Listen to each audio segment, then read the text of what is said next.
Welcome to this Amulet Titan deck tech video. So I have here is a Trinket Mage variant of Amulet Titan running Explore, the 30 land package. Nothing incredibly new here. Trinket Mage is obviously very good in metas where you want to be able to grab an Amulet of Vigor, and sometimes you need to grab an Engineered Explosives. Very powerful in the mirror, very powerful in decks you want to race. Like we do want to be racing against these infinite life combos right now, because once they gain infinite life, we just can't beat them. Or grabbing Engineered Explosives against a Devoted Druid deck is also very strong. The mana base is mostly stock. I am trying out the Singleton Misty Rainforest over my 4th basic, and I don't know if I like it. Yes, it represents a basic land if we draw it early, but against decks like Blood Moon, I often find they land Blood Moon, and I say, okay, I have one forest already, because I once upon a timed for it. Now I need to hit another forest to be able to drop Prime Time. And then in this weird play pattern where I either need to top deck Reclamation Sage or top deck my second forest. And I just never, if you draw the Misty at that point, it just feels so bad. Misty definitely has some upside, being an extra blue source because it also represents an extra breeding pool, which is useful with Trinket Mage, Pact of Negation, your sideboard, counter magic. It's just a very useful situation, that useful card to be in. Also very good with Field of the Dead. You can grab Field of the Dead and a Misty, and then you can crack the Misty and kind of get a second field trigger. That hasn't been relevant for me yet, because I feel anytime I've never been like, man, I'll win the game if I have one more zombie, or oh, I need one more zombie. I usually have enough zombies to get the job done.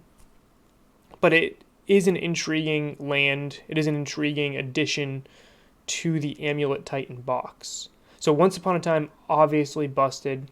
Ancient Stirrings is not in the deck list right now because we have Once Upon a Time as the better card draw, better search spell. Explore, I think, is better than Ancient Stirrings right now because we're not as reliant on Amulet in a lot of matchups because of Castle Garenbrig, which completely blows the door open. I talk a lot in this league about the play patterns with Secura Tribe Scout and Castle Garenbrig. Summed up, a turn 1 Scout with a castle in hand can lead to a turn 3 Titan without any other ramp, which is just absolutely incredible because turn 3 Titan is what this deck wants to do.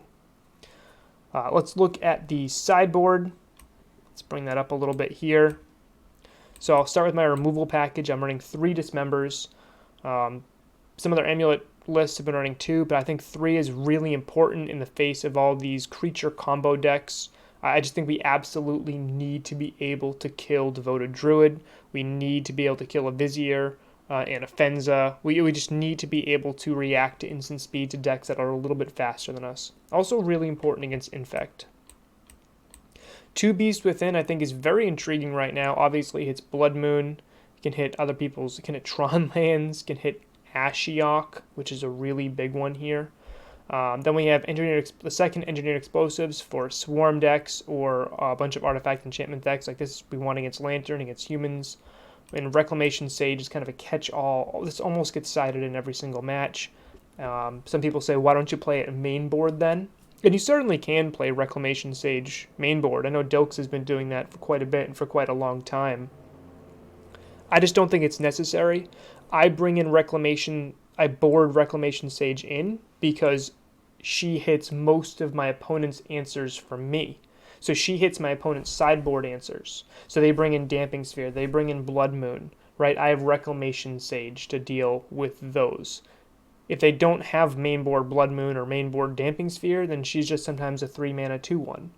And in some metas, she's much better in certain cases than others, but I just would rather have, right now I'd rather have a Trinket Mage in that spot. But if you have a meta where there's a lot of Blood Moon or there's a lot of artifact or enchantments you need to hit, you can definitely cut a Trinket Mage here, put the Reclamation Sage main board, and then you free up an extra sideboard spot, which could be very, very useful in a deck like Amulet.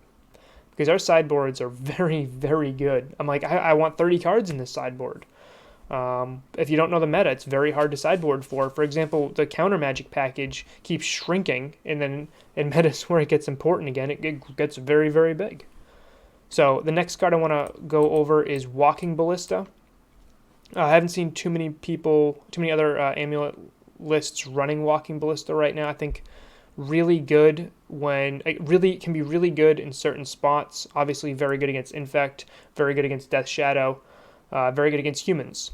Now, Walking Ballista is actually really good with Castle Garenbrig as well, because that means you get to that same play pattern where you can do a turn 3 Titan. You can also do a turn 3/3/3 Walking Ballista, which is big enough to kill like a Meddling Mage and still survive. Walking Ballista can also get picked up with Trinket Mage, which is why I'm running one in the sideboard. I would love to have one main board. I just don't think there's too many decks that just don't care about Walking Ballista main right now. There's too much Amulet, Tron, Blood Moon, Burn, Mono Red. Like there's just too many decks that just don't care about Ballista.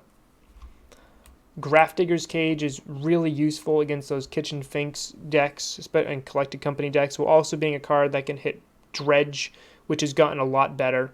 Also can do a little bit of damage against a bad matchup like Storm. Being able to be fetched off Trinket Mage is pretty neat. Choosing Grafdigger's Cage over Tormod's Crypt because I think that the ability to shut off Collected Company is a little bit better than a one-shot right now. If the meta switches, that can certainly be looked at.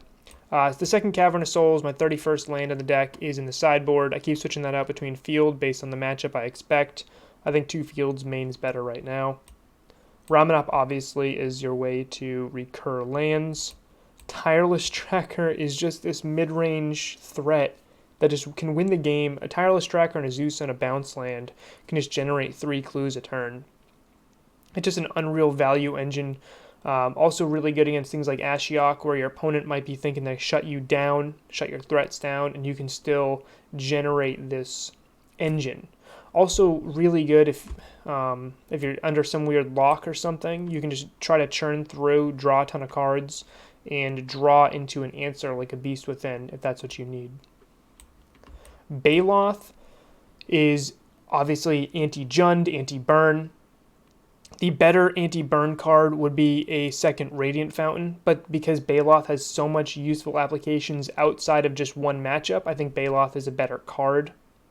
Baloth being able to help you kill Ashiok is a big reason why I like having an extra threat I can bring in if I'm assuming my opponent will have Ashiok, which every blue or black deck will right now. Also being able to make Thoughtseize and Liliana decks a little bit weaker is nice because it's nice to be able to win our good matchups too. Trying out Disdainful Stroke and a Negate right now. Stroke obviously hits the mirror, hits Titan Shift. It's actually pretty good against Storm because it hits their pre-payoff cards.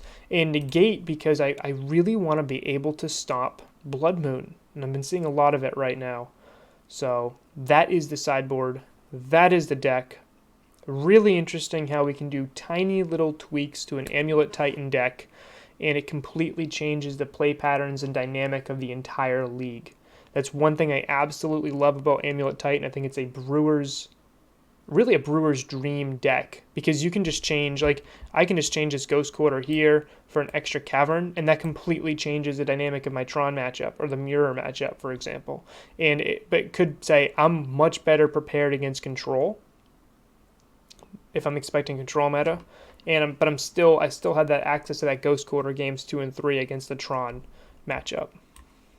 Just little things like that you can do.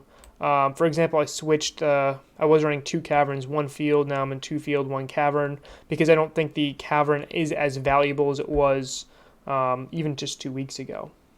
So very interesting little tweaks lead to very interesting gameplay, and that's why I like Amulet Titan quite a bit. I hope you guys like the deck tech. Hope you enjoy the league. I'll see you in the next one.